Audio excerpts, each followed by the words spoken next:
ban keren ya ke jingmi jong ba prestun ke jingmi cuma senyau bahalang na ke kongres ya ke NPP na barbat kile ya kena kila kiami anda lakut kata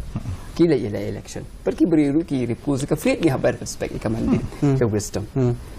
Tilara don manu naga VPP ru kilet hadin ke 2028 mo how January ne whatever 2020 election I have nothing to say. Henry bapin mi hapeng kata ke dia question hadin election na hadin ke election kata ke dia question tapi ko wi ko long bai kata ti ke don hi ke jia ke liang parti na wei hoi kum nganong ipi berkali kata hiru kum syukuran ipi barangnya mengapa juran bentar berkono-kono parti ru first hibat ka VPP but kali katahi ke bang saya i bakini economic panjongi kim don principle kikin thi na ke parti ba menswa ngam tu tebut hiru mangangnya marngam ngai ba usav yang mentakasi ulet yalap election na ke congress ka ba yalap ya ke secularism Hakaway kasni ulit na ka BJP ka ba ko for Hindutwa ngam la banakset ti katu pun ba kawai kalong ba ndai kumak ong ipi la dakimi hadim lakut katam ya kata ta ka syong ki pai ba ndai ba pinmi iswa katam ti kata ti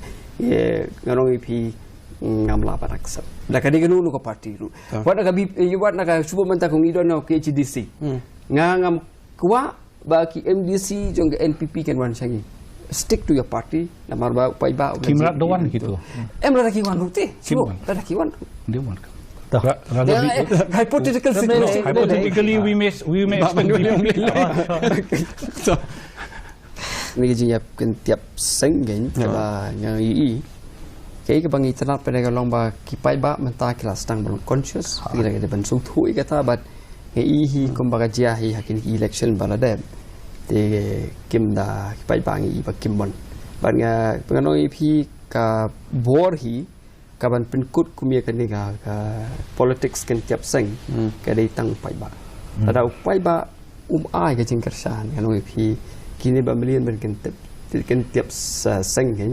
kenam don jaga lebar kanoi pi the pi you speakers with due respect to the speaker mo in India kam dei gum ha UK way bagi along speaker kalong very neutral